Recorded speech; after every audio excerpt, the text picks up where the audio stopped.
اور یہاں کے مدرسے کی بڑی فکر ہے، یعنی خود جاؤ اسٹیج سے اور دوسروں کو لے جاؤ، اے بھائی مولوی صاحب پگڑی باندھنے کے معنی نہیں کہ تم کو 7 خون معاف ہو گئے، کیا کر رہے ہو آپ؟ دین کی بات سنانے تماشا بنا رہا ہے، خود بھی نہیں بیٹھا دوسروں کو بلا بلا کے لے جا رہا ہے، احمد آ گئی کیا؟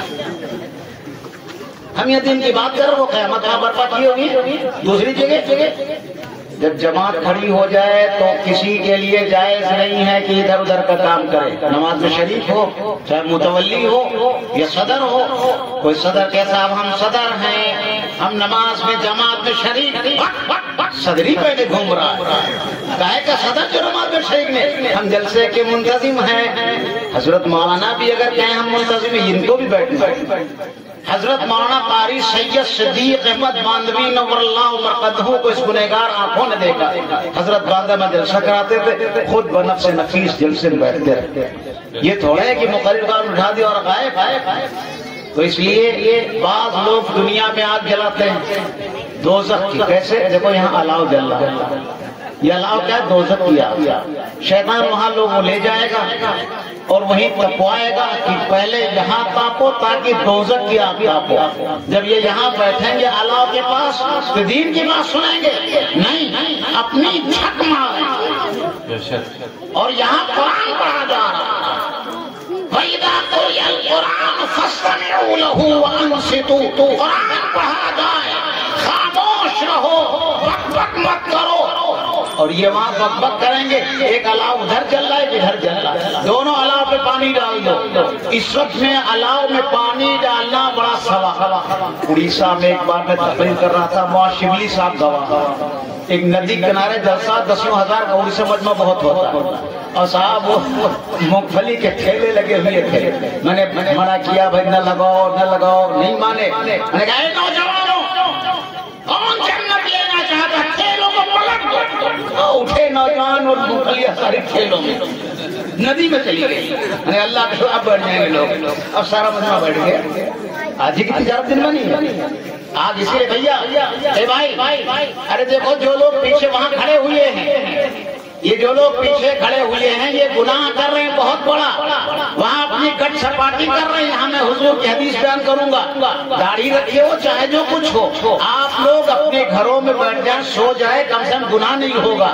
یہاں کھڑے ہو کے باتیں کرو، گناہ، سارا کام چھوڑ دو، آ جاؤ بھائی۔ ارے بابا داڑھی والے نظر آ رہے ہیں، نہیں دیکھو میری آواز نہیں سن رہے، معلوم کچھ اور کر رہے ہیں وہاں۔ ارے بھائی سارا کام چھوڑ دو، آنا ہے بس بھائی جانا میں، پندار خودی کو توڑ کے آ، اے عقل و خرد کے دیوانے، عقل و خرد کا یہاں کام نہیں۔ خیر یہ لوگ، ان لوگوں نے بھی ٹھان لیا کہ ہم نہیں سنیں گے، ہم نہیں جائیں گے، ہم اپنے ابا کے لیے نہیں بلا رہے ہیں، حضور کے لیے بلا رہے ہیں، تم حضور کی بات نہ مانو، تم جانو تمہارا کام جانے۔ خیر اب میں بات شروع کروں گا۔ دیکھیے ہمارے اور آپ کے آقا حضرت نبی کریم صلی اللہ علیہ وسلم کے طریقے میں جنت، ارے بولو ہے کہ نہیں؟ حضور کے طریقے میں جنت، نقش قدم نبی کے ہیں جنت کے راستے، اللہ سے ملاتے ہیں سنت کے راستے۔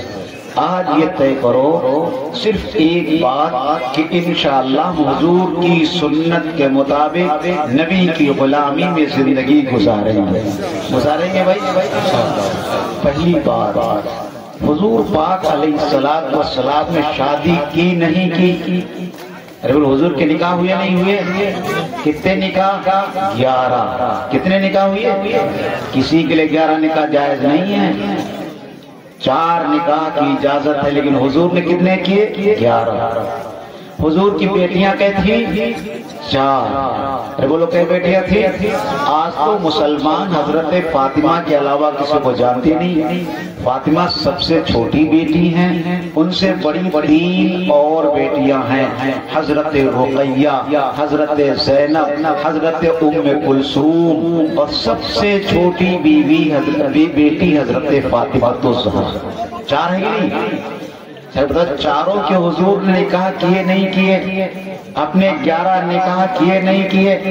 اچھا حضور 11 نکاحوں میں کس نکاح میں بارات لے کر کے گئے؟ بولو بھائی، کوئی اگر جانتا ہو بتا دے۔ جو کوئی جانتا ہے؟ ہم حضرات علماء کرام موجود ہیں، حضرت مولانا قربان صاحب موجود ہے، حضرت مولانا عبید اللہ صاحب موجود ہے، حضرت مولانا عبد الملک صاحب موجود ہیں، حضرت مولانا جلیل صاحب دلکش موجود ہیں، اور بھی علماء کرام یہاں ہیں، حضرت مولانا نفیس صاحب جن کے بارے میں معلوم ہے کہ ماشاءاللہ نقوی صلاحیت بہت اچھی، ان سے پوچھ لو۔ سنو کان کھول کر، حضور نہ اپنی بارات میں، نہ اپنی نکاح میں بارات لے گئے، اور نہ اپنی بیٹیوں کی بارات منگائی۔ سن رہے؟ پھر ہم کیا کریں گے صاحب؟ 150 باراتی، 200 باراتی، یہ کس کی سنت؟ یہ کس کی سنت؟ نبی کی سنت نہیں ہے۔ دنیا میں 2 ہی طریقے ہیں، تیسرا کوئی طریقہ نہیں ہے۔ یہ نبی کا طریقہ ہے، یہ شیطان کا طریقہ ہے۔ اما شاکر و اما کفور، 2 ہی راستہ۔ تو اب جو لوگ بارات لے جاتے ہیں کس کے طریقے پر ہیں بھائی؟ ارے بولو، آپ لوگ ہی بولو، کس کے طریقے پر؟ شیطانی کام ہے لمبی بارات لے جانا۔ صاحب کیا کہہ رہا ہے؟ گئے رشتہ طے کرنے کے لیے، کیا کہتے ہیں؟ ہمیں کچھ نہیں چاہیے، ہمارے مہمانوں کا اکرام کر لینا، اور زیادہ نہیں آئیں گے، 250 ہوں گے، اس میں 100 کھڑے کھڑے موتنے والے بھی ہوں گے، اور صاحب 50 عورتیں بھی ہوں گی۔ کہتے نہیں کہتے؟ ان کی عزت کر لینا، اچھا کھانا کھلا دینا، روسٹڈ بھی ہو، فش ڈش بھی ہو، یعنی مچھلی بھی ہو، اور صاحب قورمہ بکرے کا ہو۔ نہیں طے کرتے ہیں ہمارے بارات؟ کیا مطلب؟ مہمان ہمارے، اللہ کے نام پر بھیک مانگ رہا ہوں تم سے، ہمارے مہمانوں کو کھلا دو۔ اب بیچارہ کیا کریں؟ غریب آدمی، کچھ کم کر دو۔ کہتا نہیں کہتا؟ کچھ کم کر دو، غریب نہیں۔ ہمارا لڑکا MBBS، ہمارا لڑکا BA، ہمارا لڑکا MA، ہمارا لڑکا MCA۔ بولو جلدی بولو، منظور کو 250 نام جا رہا ہے۔ بیچارہ سوچتا ہے اتنا پڑھا لکھا لڑکا ملے نہ ملے تو چلو 1 بیگھے زمین بیچ دیں گے، آؤ، مجبوری میں بیچارہ کہتا نہیں کہتا؟ اب سنو، یہ ڈاکو بن گیا۔ کون بن گیا؟ ارے بولو کون بن گیا؟ ڈاکو۔ ڈاکو کیا کہتا ہے؟ خزانے کی تجوری دو ورنہ بندوق سینے پر۔ ابھی دھائیں، ڈر جاتا ہے بندوق کو اور تجوری دے دیتا۔ دیتا نہیں دیتا؟ ارے بولو دیتا نہیں دیتا؟ اسی طریقے پر یہ ڈگری کی بندوق لیے ہے، جلدی بولو 250 باراتی منظور کرو ورنہ میرے بیٹے کی ڈگری ہے جا رہا۔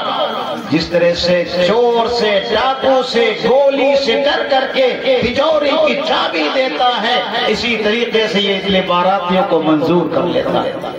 اب جو اس بارات میں جائیں گے، سن لو کان کھول کر، شرعی مسئلہ بیان کر رہا ہوں۔ لڑکی والا نہ چاہتا ہو، لڑکے والا جبرن بارات منظور کرائے، اس بارات میں جانے والا ڈاکو اور بارات لے جانے والا ڈاکو کا سردار ہے۔ کیوں؟ آقا فرما رہے ہیں کسی کی بغیر مرضی کے اس کا مال لینا ناجائز ہے۔ یہ بیچارہ غریب آدمی نہیں چاہتا ہے، اس کے باوجود یہ 250 باراتی منظور کا اس بارات میں جانا ناجائز گناہ ہے، ناجائز ہے۔ یہ ڈکیتوں کا گروہ جا رہا ہے۔ اصل ایک شکل اور ہوتی ہے، لڑکی والا بھی راضی اور لڑکے والا، لڑکی کا باپ پردھان کہے صاحب 250 نہیں آؤ گے، ہماری بے عزتی ہو جائے گی، ہماری توہین ہو جائے گی، لہذا 250 آدمی کم سے کم آؤ۔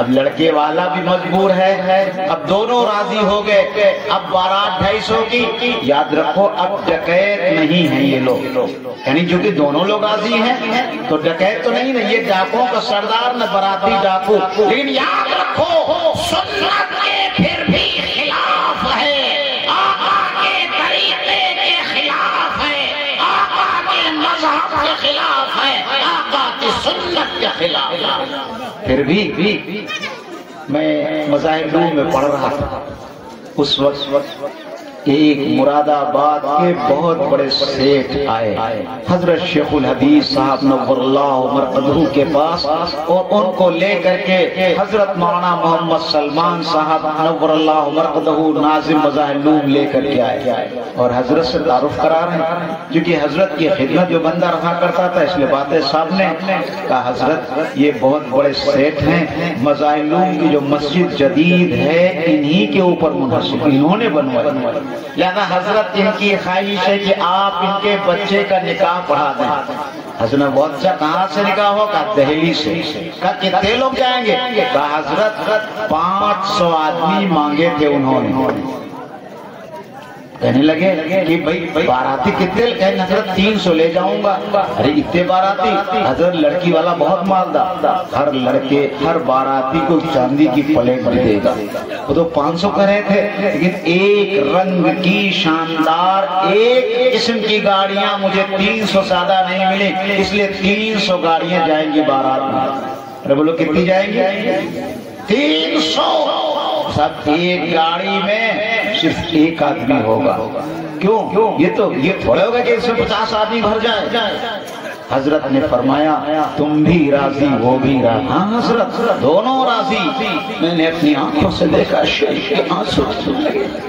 تم بھی راضی، لڑکی والا بھی راضی، لیکن کیا تم نے سوچا رسول اللہ صلی اللہ علیہ وآلہ وسلم لباس کا؟ ابو خاموش ہو. حضرت نے فرمایا میں نکاح پڑھانے نہیں جا سکتا. وہ نیچے آیا، وہاں سلمان صاحب کا میں بھی بات کر رہا ہوں، ٹیلی فون میں لایا. اس نے کہا میں شیخ کے پاس نکاح کے لایا تھا، حضرت نہیں آ رہے ہیں، لہذا بغیر بارات کے اگر نکاح پڑھوانا پڑتا. میں کہا نہیں پڑھاتا، میں رشتہ ختم. 1-2 گھنٹے کے بعد سہارنپور میں فون آ گیا. وہ بڑے علماء کے پاس گئے، حضرت شیخ کا مقام معلوم کیا. لوگوں نے کہا دنیا کے سب سے بڑے محدث ہیں، ان کی اطاعت کرو. چنانچہ راضی ہو گیا. شیخ تشریف لائیں، لڑکا تشریف لائے، میں نکاح کر دوں گا. پھر گئے، کہا حضرت وہ بھی راضی ہم بھی راضی. مراد آباد سے لڑکا آئے گا اور حضرت اپنی گاڑی میں آپ کو لے چلیں گے، کوئی باراتی نہیں ہوگا. حضرت آپ نکاح پڑھائیں گے. حضرت کا چہرہ کھل گیا. حضرت پھر نکاح آج ہی ہو جانا چاہیے. ادھر سے لڑکا آ گیا، حضرت شیخ تشریف لے گئے اور نکاح پڑھا دیا. یہ ہے نکاح. مالدار آدمی 10 لاکھ روپیہ شادیوں میں خرچ کر رہا ہے، غریب کی لڑکیوں کے نکاحوں کو روک رہا ہے. یہ شیطان کا بھائی. لا تبصر تبصیرا ان المبصرین کانوا اخوان الشیاطین. مت کرو فضول خرچی. فضول خرچی کرنے والے در حقیقت شیطان کے بھائی. تمہیں کیا کیا 50 لاکھ روپیہ خرچ کرنے کا؟ جس معاشرے میں مسلمانوں کے غریب بچے ہوٹلوں پر گلاس ڈالتے، اس معاشرے میں غریب چھوٹے چھوٹے بچے کھیتوں میں لیوری کر کھیتوں میں لڑائی ان کے باپ کے پاس پیسہ نہیں پڑھائی کرا سکے، ایسے معاشرے میں تم 50 لاکھ 1 کروڑ شادیوں پر خرچ کر رہے ہو اور جہیز سجا کر کے غریب لڑکیوں کے حق کو مار رہے ہو. ایک نکاح میں عارف باللہ حضرت اقدس مولانا قاری سید صدیق احمد صاحب بانوی نور اللہ مرقدہ لکھنؤ تشریف لائے. آپ یقین کیجئے 1.5 کلومیٹر تک جہیز سجا ہوا تھا. حضرت تو بہت بھولے بھالے تھے. حضرت اس سے تشریف لے کے نکاح پڑھانے کے لیے. میں نے حضرت کا حضرت مجھے اجازت دیجئے کہ 2-3 منٹ کچھ میں بات کہہ لوں. حضرت بالکل کہیے. تو اس وقت میں نے بات کہی کہ یہ جو تم نے 1.5 کلومیٹر تک جہیز سجا رکھا. بعد میں حضرت ہنس رہے تھے، کہتے میں سمجھ کو دکانیں لگی ہوئی، میں سمجھے نہیں کہ میں نے کہا 1.5 کلومیٹر تک جو آپ نے جہیز سجا رکھا ہے، 1.5 کلومیٹر کی غریب لڑکیوں کے آہیں نکل رہی ہیں اور رو رہی ہوں گی کاش میرے باپ کے پاس دولت ہوتی اور میرا بھی جہیز سجایا جاتا، میری بھی سگائی ہوتی. ان مالداروں نے میرے شادی کو روک رکھا. اللہ میری فریاد سے میں نے عرض کیا اس نکاح میں دنیا کا بڑا ولی عارف باللہ حضرت صاحب موجود ہے، بلا لو ہردوئی سے محی السنہ حضرت مولانا شاہ ابراہیم الحق صاحب کو بلا لو، ندوے سے مفکر اسلام حضرت مولانا سید ابو الحسن علی ندوی کو بلا لو، مرکز نظام الدین سے حضرت مولانا انعام الحسن صاحب کو بلا لو۔ خدا کی قسم یہ سارے ولی مل کر کے تمہارے نکاح کی برکت کی دعا کریں گے، اللہ برکت نہیں دے گا، اللہ ٹوٹے ہوئے لڑکیوں کی آواز کو سنے گا۔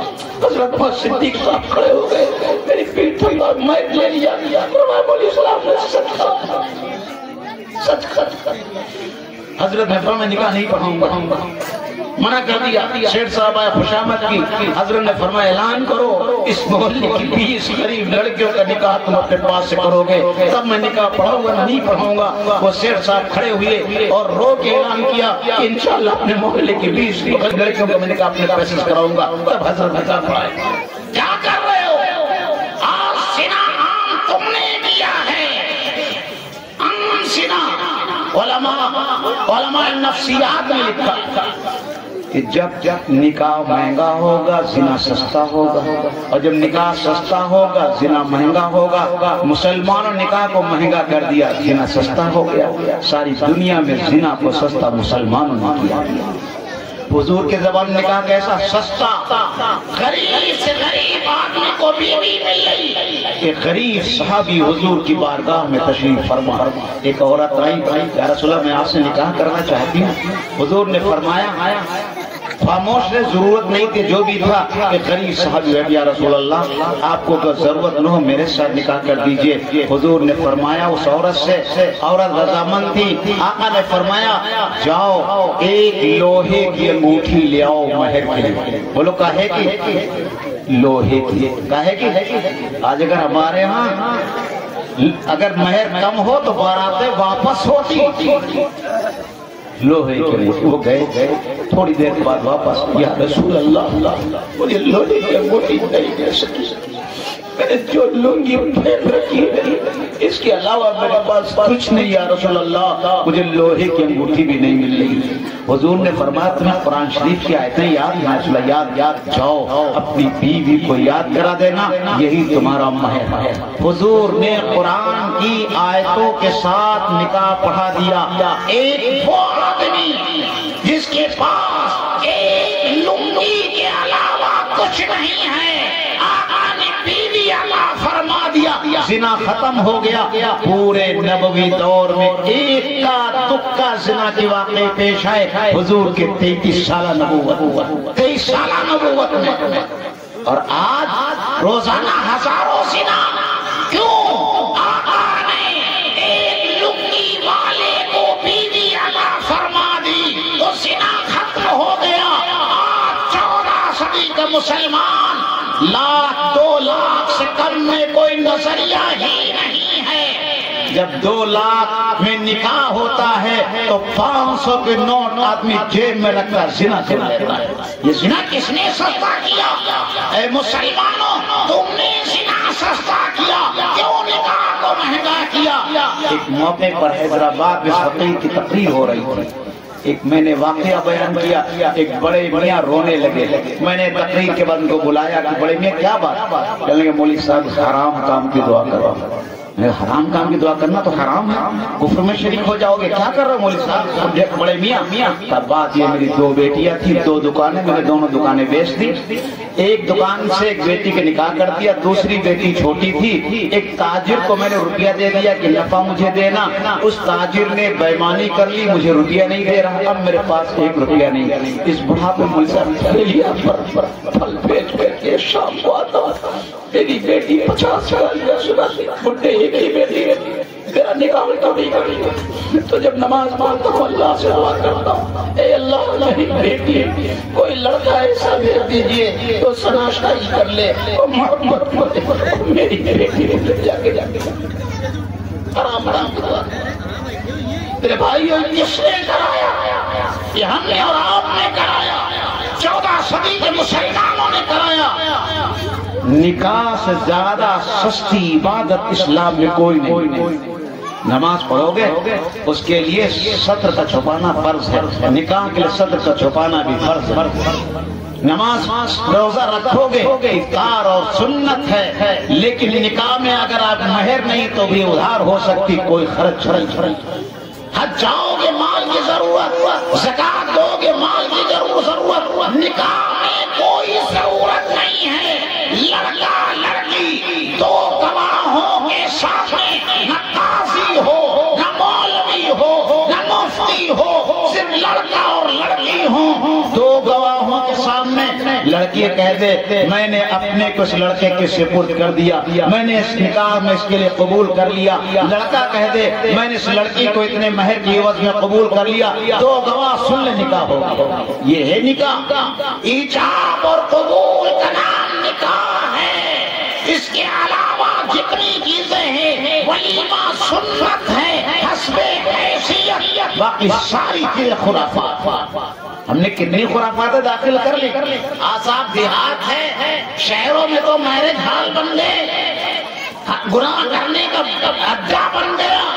صاحب میرج ہال میں لڑکیاں بھی جمع ہوں گی، لڑکے بھی جمع ہوں گے، عورتیں بھی ہوں گی، مرد بھی ہوں گے، صاحب فوٹو بھی کھینچے جائیں گے۔ نہیں نہیں نہیں، نکاح میرج ہال میں سنت نہیں ہے، نکاح پنڈال میں سنت نہیں ہے، نکاح مسجد میں سنت۔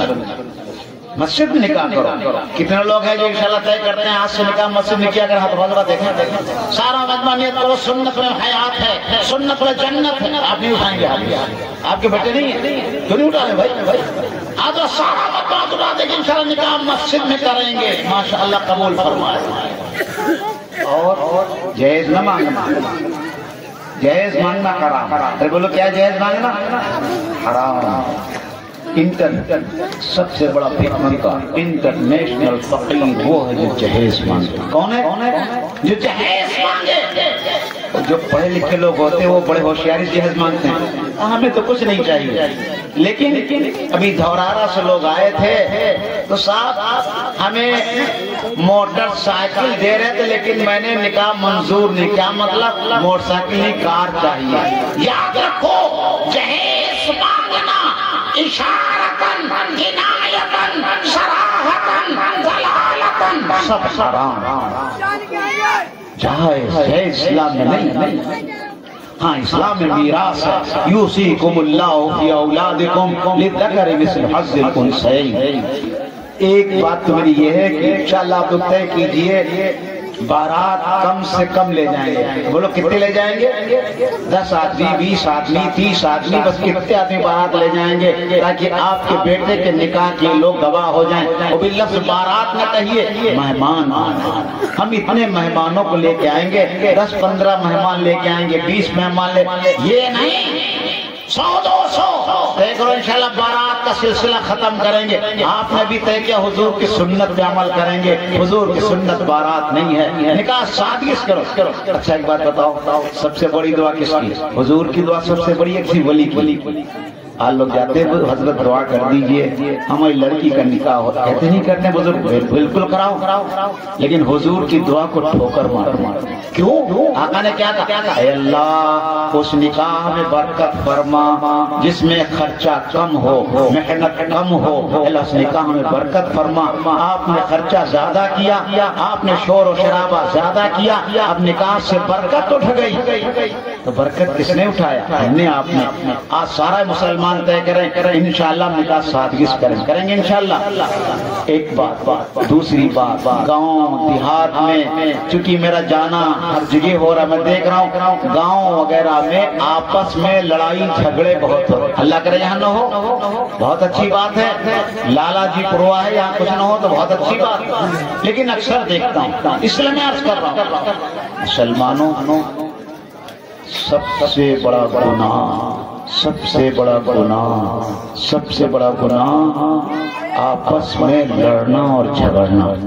بولو کون؟ آپس میں لڑنا اور جھگڑنا۔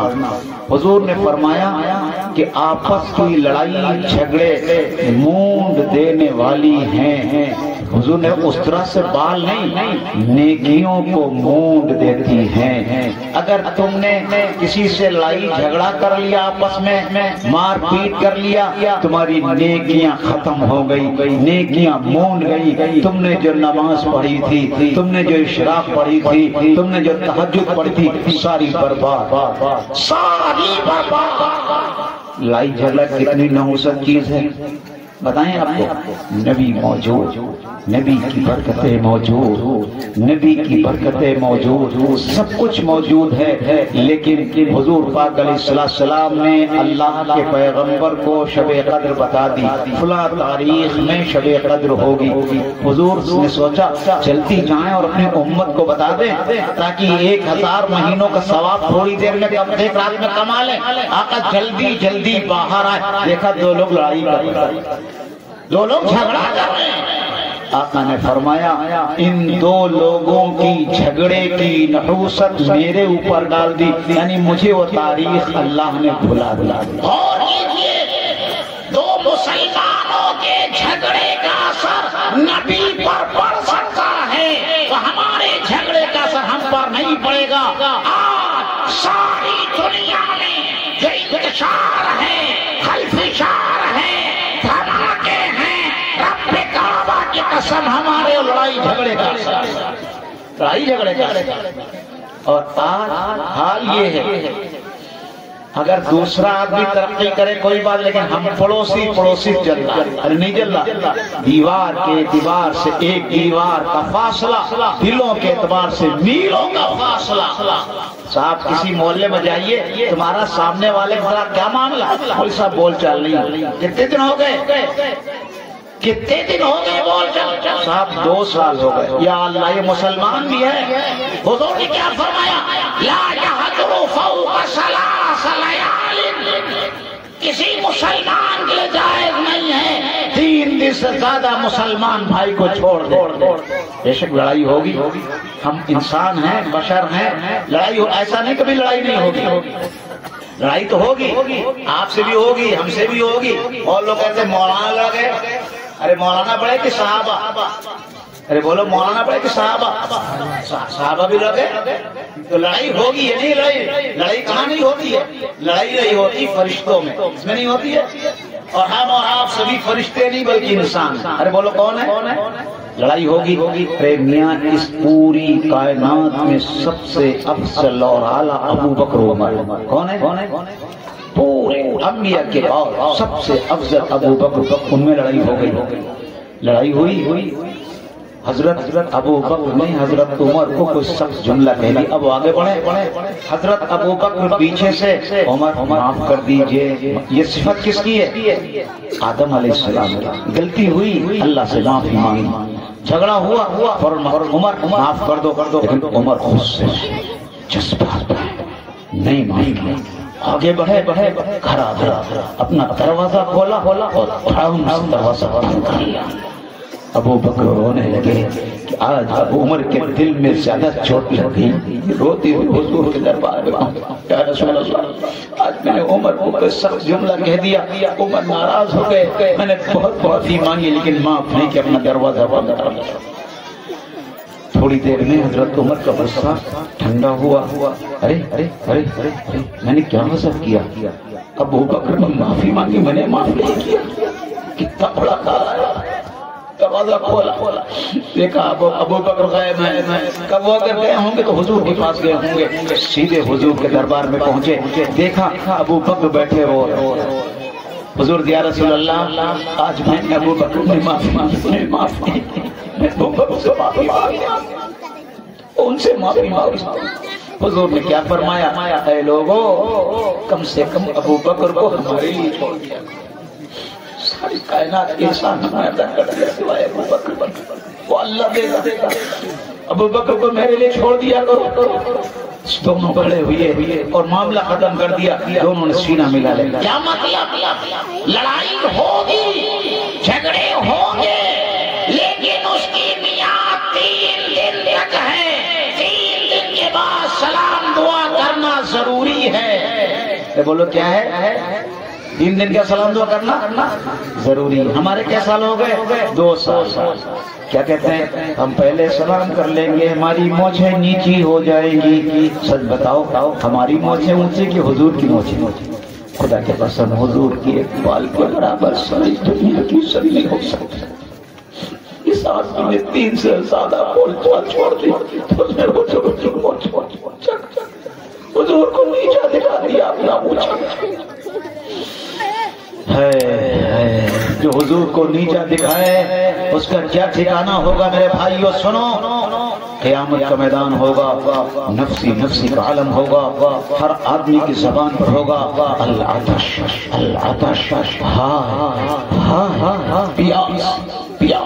پیاس کی شدت میں زبانیں باہر نکلی ہوئی ہوں گی. انسان پریشان ہوگا، ایک گھونٹ کہیں پانی نہیں ہوگا میرے، اور 3 میل کی دوری پر سورج ہوگا، کھوپڑیاں پھٹک رہی ہوں گی، زمین ٹکل رہی ہوگی، نہ نیچے چین نہ اوپر چین. پیاس کی شدت ہوگی.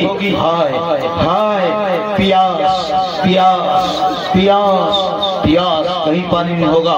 میرا آقا میرا مولا کل جہان کا آقا اسے پر کھڑا ہوگا، اپنے ایک امتی کو پانی پلانا. جس کو ایک بار آقا پانی پلا دیں گے پورے 50,000 سے دوبارہ پیاس نہیں لگے گی. اللہ مجھے آپ کو سب کو اپنے پیروں کے ہاتھوں سے کوثر نصیب.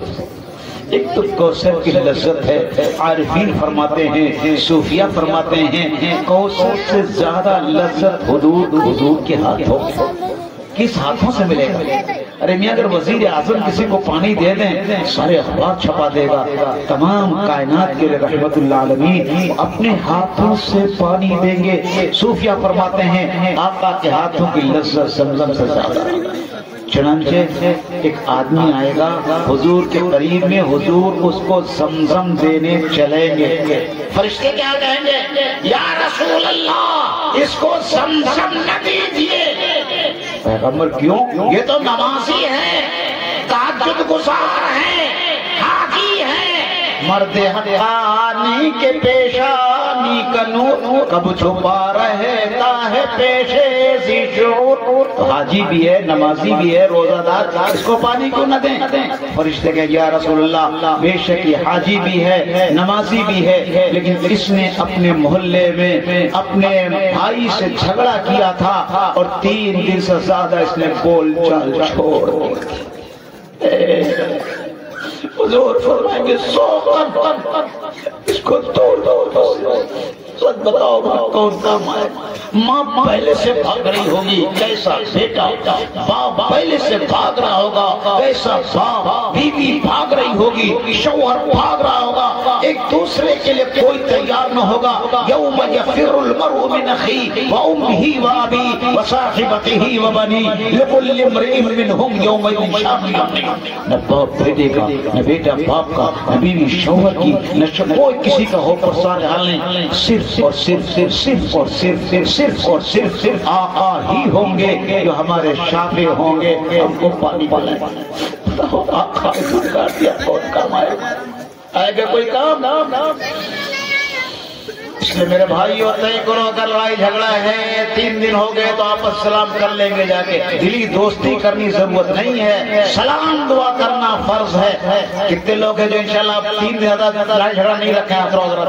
ارے ارادے کر کے جاؤ 3 دن سے زیادہ بول چال بند نہیں کریں گے اور انشاءاللہ. اور میاں اگر یاد رکھو حضور نے پڑوسی کا خیال نہیں کرے گا وہ بھی گنہگار. حضور نے کہا واللہ لا یؤمن واللہ لا یؤمن واللہ لا یؤمن. اللہ کی قسم وہ مومن نہیں، اللہ کی قسم وہ مومن نہیں، اللہ کی قسم. صحابہ لفظ درد آ گیا. ارے یا رسول اللہ اگر آپ بغیر قسم کا ہے کوئی بات کرنا وہ بھی آپ 3 بار قسم کھا کر کون بتا دیا. کہ مومن نہیں ہے، مومن نہیں ہے۔ حضور نے فرمایا وہ شخص جس کا پڑوسی اس سے مطمئن نہ ہو، جس کا پڑوسی مطمئن۔ یاد رکھو ہمارا پڑوسی چاہے عبد الرؤف ہو، ہمارا پڑوسی چاہے عبداللہ ہو، ہمارا پڑوسی چاہے رام سنیہی ہو، ہمارا پڑوسی چاہے رام نارائن ہو، سب کو مطمئن ہونے کی ضرورت ہے۔ سب مطمئن۔ ایک ہندو بھائی اگر ہمارے پڑوس میں رہتا ہے وہ یقین کر لے اگر کوئی بپتا آئے گی، مصیبت آئے گی، کہ مسلمان بھائی اپنی جان لگا کر کے ہماری حفاظت کرے گا۔ ایک ہندو کے دل میں آپ کو ڈر پیدا رہا ہے۔ کیوں؟ فرمایا فقہا نے آپ جمعے کی نماز پڑھنے کے لیے جا رہے تھے۔ ارے بولو کہاں جا رہے تھے؟ ارے بولو کہاں جا رہے تھے؟ صدر جلسہ حضرت مولانا قربان صاحب نے ارشاد فرمایا تھا ذرا ہندو اور مسلمان بھائی مل جل کے رہے، اس پہ بھی روشنی ڈالیے، ضرورت ہے۔ میں وہ بات عرض کرنے جا رہا ہوں، کیا کہہ رہا ہوں؟ آپ نماز کہاں جا رہے ہیں؟ جمعے پڑھنے۔ ظہر نہیں، جمعہ۔ جمعے کے بعد کوئی جمعہ نہیں، جمعہ چھوٹ گیا، جمعہ نہیں، ظہر پڑھنی پڑے گی۔ آپ نہا دھو کے غسل کر کے جمعہ پڑھنے جا رہے ہیں۔ آپ کے پڑوس میں رام نارائن کا مکان، آپ کے پڑوس میں رام دین کا مکان، آپ کے پڑوس میں اوم پرکاش کا مکان، اس کے مکان میں آگ لگ گئی۔ کیا لگ گئی؟ اب آپ جمعہ پڑھنے جائیں گے؟ نہیں۔ فقہ نے کیا فرمایا؟ جمعہ پڑھنے مت جاؤ، پہلے اپنے ہندو بھائی کے مکان میں لگی ہوئی آگ کو بجھاؤ، پہلے آگ بجھاؤ، اس کے بعد جمعہ مل جائے پڑھ لو، ورنہ سحر پڑھ لو، جمعہ چھوڑنے کا تم پر گناہ نہیں ہوگا۔ یہ ہے پڑوسی کا۔ آپ جمعہ چھوڑ دیجئے لیکن پڑوسی کے گھر کی آگ بجھائیے۔ اور کیا فرمایا؟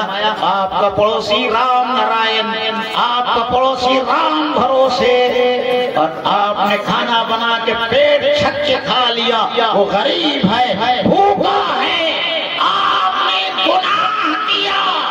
پہلے رام بھروسے کو کھلاتے، پہلے اس کا پیٹ بھرتے، پھر خود پیٹ بھرتے۔ یہ اسلام کی معاشرت ہے، اسلام کی تہذیب ہے، اسلام کا تمدن۔ میں جاج کر رہا تھا بھائی پڑوسی کا کتنا بڑا حق ہے۔ ایک بڑے بزرگ گزرے ہیں حضرت عبداللہ ابن مبارک۔ عبداللہ ابن مبارک حج کے لیے تشریف لے گئے۔ جب حج سے فارغ ہو گئے تو مقام ابراہیم پر لیٹ کے آرام کرنے لگے۔ دیکھا خواب میں دو فرشتے آئے۔ ایک فرشتے نے کہا بھائی اس سال کتنے لوگوں نے حج کیا؟ کہا تقریباً 6 لاکھ لوگوں نے حج کیا۔ کتنوں کو قبول ہو؟ ایک کبھی نہیں۔ وہ عبداللہ ابن مبارک اتنا بڑا ولی، محدث، فقیہ، اس کا بھی نہیں۔ ایک دن چوک گیا بلال، میرا بھی اس قبول نہیں۔ پھر کیا ہوا؟ ایک دمشق رہنے والا جس کا نام موفق ہے وہ حج کو نہیں آیا، لیکن اس کو حج کا ثواب مل گیا۔ اس کی برکت سے 6 لاکھ حاجیوں کا حج قبول ہو گیا۔ تو ذرا سا ان کے کچھ دل میں آیا کہ چلو اس کسی کی برکت سے حج تو قبول ہوا۔ بیدار ہوئے، جب بیدار ہوئے تو طواف نہیں کیا، سیدھی اپنی گٹری اٹھائی اور گٹری اٹھانے کے بعد دمشق کا راستہ لیا۔ جب دمشق میں پہنچے تو صبح کا وقت تھا، فجر کی اذان ہو گئی تھی، سب لوگ کچھ لوگ اٹھے تھے۔ دیکھا کہ نوجوان استنجے کے لیے کھیتوں کی طرف آ رہا، پوچھا معاشم کا ہمارا کیا نام تھا؟ اس میں موفق، میرا نام تو موفق ہے۔ اچھا شاید اس گاؤں میں موفق نام رکھنے کی عادت زیادہ ہے۔ وہ موفق ایک بڑے بزرگ ہوں گے جن کی وجہ سے اتنا بڑا حج قبول ہوا، اور محدث ہوں گے، فقیہ ہوں گے، بزرگ ولی اللہ۔ یہ تو بھی نوجوان، ہاں یہ بھی فرشتوں نے کہا تھا کام کیا کرتا ہے؟ جوتا چپل گاٹنے کا۔ اللہ کی محبت کسی کا ساتھ، اللہ چاہے اپنی محبت جوتا چپل گاٹنے والے جوتا چپل گاٹتا۔ کہا کیا کام کرتے ہو؟ حضرت شرم آتی بتاتے نہیں؟ بتاؤ۔ حضرت جوتا چپل کا مسلمان جوتا چپل کا۔ حضرت نے فرمایا اچھا تم یہ بتاؤ تم نے حج کیا؟ ارے حضرت میں غریب آدمی کیسے حج کرتا؟ میں کیسے کرتا حج؟ تم حج کو نہیں گئے؟ نہیں گئے، لیکن تمہاری وجہ سے 6 لاکھ حاجیوں حج کو کون سا عمل؟ آپ کو کیسے معلوم؟ نہیں بتاؤں گا، لیکن بتانا پڑے گا۔ کہا آپ ہے کون؟ کہا میں عبداللہ نے بار حضرت 3 سال سے ایک دعا اللہ اپنے ساری خواہشیں پوری کر دی، ایک خواہش باقی ہے، عبداللہ ابن مبارک تیرا ولی ہے، تیرا برگزیدہ بندہ ہے، اللہ اس کی زیارت کرا دے، اللہ اس کی زیارت کرا دے۔ اللہ نے زیارت کرا دی۔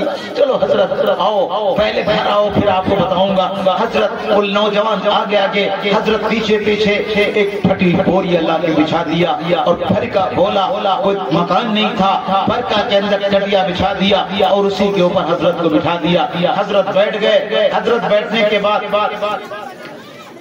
اندر گئے، ایک ٹکڑا سوکھا روٹی کا لایا، حضرت بطور ناشتہ قبول ہوا، اس کے علاوہ ہمارے گھر میں کچھ حضرت نے روٹی کو پانی میں ڈالا اور تھوڑا بھگویا، روٹی کو توڑا اور توڑنے کے بعد بھگو کے روٹی اس کو کھایا اور فرماتے ہیں اس روٹی مجھے نور محسوس ہوا، میں نے پانی پیا۔ پھر نوجوان سے کہا نوجوان جلدی بتا، نہ تو مر گیا میں مر جاؤں گا تو واقعے سے محروم ہو جاؤں گا۔ میں کعبے کو چھوڑ کے دمشق آیا مارنے کی معلوم کرنے کے لیے۔ اس نے کہا حضرت میں جوتے چپل گاڑتا تھا، میں نے 1 درہم روزانہ جوڑنا شروع کیا، 300 درہم جب ہو گئے میں نے حج کی تیاری کر لی، احرام باندھ لیا، جانے کو تیار تھا۔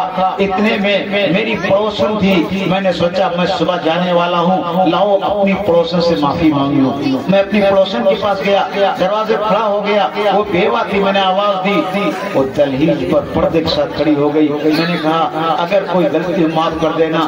وہ معافی مانگ رہے، اندر سے سسکیاں آئیں، سسکنے کے بعد رونا شروع ہوا اور پھر اس کے منہ سے چیخ میری پوسن تم رو کیوں رہے ہو؟ کیا بات کیوں رو رہے ہو؟ اس نے کہا بات یہ ہے موفق چاہو اللہ تمہارا حج قبول کرے، لیکن قیامت کے میدان میں تمہارا دامن توڑ دے۔ کیوں؟ اب تو ہاتھوں تو توڑنے لگے، کیا ہوا؟ وہ یہ ہے کہ تم حج کو جا رہے ہو اور میرے گھر میں آج 3 روز کا فاقہ ہے۔ کتنے روز کا؟ 3 روز کا فاقہ۔ آج 3 روز سے میرے گھر میں چولہا نہیں جلا، چھوٹا بچہ بے ہوش ہو، اس سے بڑا بچہ تڑپ رہا ہے، ماں کچھ کھلا دو، میں مرا، اب مرا، میں مرنے کے قریب ہوں، اے ماں میں مرنا۔ جس کے گھر میں اس کے یتیم بچے مر رہے ہوں، یا اس کے لیے جائز ہے وہ طواف کرے؟ وہ ملتزم سمتے گئے اور جانے کے بعد وہ 300 درہم اٹھائے اور لا کر کے اس بیوہ عورت کو دے دیا اور فرمایا جاؤ میں حج کو نہیں جاؤں گا، میرا حج یہی ہے۔ اللہ نے کیا فرمایا؟ وہ تمہارا عمل جو تم نے اپنے 300 درہم اس یتیم بیوہ بچوں کو دے دیا، اپنی پڑوسن کو دے دیا، اللہ نے قبول فرما لیا، تم کو بغیر جائے ہوئے اللہ نے حج کا ثواب دے دیا اور 6 لاکھ حاجیوں کا حج قبول کر لیا۔ سمجھ رہے ہیں آپ لوگ؟ تو پڑوسی غریب کے ساتھ اچھا سلوک کرو گے تو 6 لاکھ حاجیوں کے قبول ہونے کا ثواب ملے گا۔ ارے بولو سب لوگ حج چاہتے ہو؟ کتنے لوگ حج چاہتے ہو؟ ارے ادھر دیکھو ادھر نہ دیکھو، کتنے لوگ چاہتے ہو؟ 1 حج نہیں، 2 حج، 6 لاکھ مقبول حجوں کا ثواب اگر چاہتے ہو تو اپنے غریب پڑوسیوں کے ساتھ، وہ مسلمان ہوں، ہندو ہوں، کوئی بھی ہوں، سکھ ہوں، عیسائی ہوں، ان کے ساتھ اچھا سلوک کرو، ان کی بھوک کو مٹاؤ، انشاءاللہ اتنا بڑا ثواب ملے گا۔ کرو گے انشاءاللہ آپس میں مل جل کے رہو گے؟ بس آخری بات، 2 باتیں ہو گئی میری، تیسری آخری بات معلوم یہ ہوا یہاں مکتب چل رہا ہے، مولانا صبغت اللہ صاحب اور مولانا محمد عرفان صاحب، یہ 2 لوگ اس کے مدرس تھے۔ صبغت اللہ حضرت مولانا عبد الملک صاحب کے بیٹے، اور عرفان صاحب اس گاؤں میں ایک صاحب بہت پہلے سے جانتا ہوں، جناب حافظ ضمیر صاحب، ان سے بہت معلوم کے بہت بار میرے جلسے میں ساتھ گئے۔ خیر یہاں معلومات کی ایک مکتب چل رہا ہے، چل رہا نہیں چل رہا؟ یاد رکھو اے بھیا، یہ جو اس کے والے ہیں ان کو ذرا جگہ دو۔ کیا نام تمہارا بھیا؟ ارے سنو یار، تم بھی سنو۔ آدم، آزم؟ ارے آزم نہیں ہو سکتے،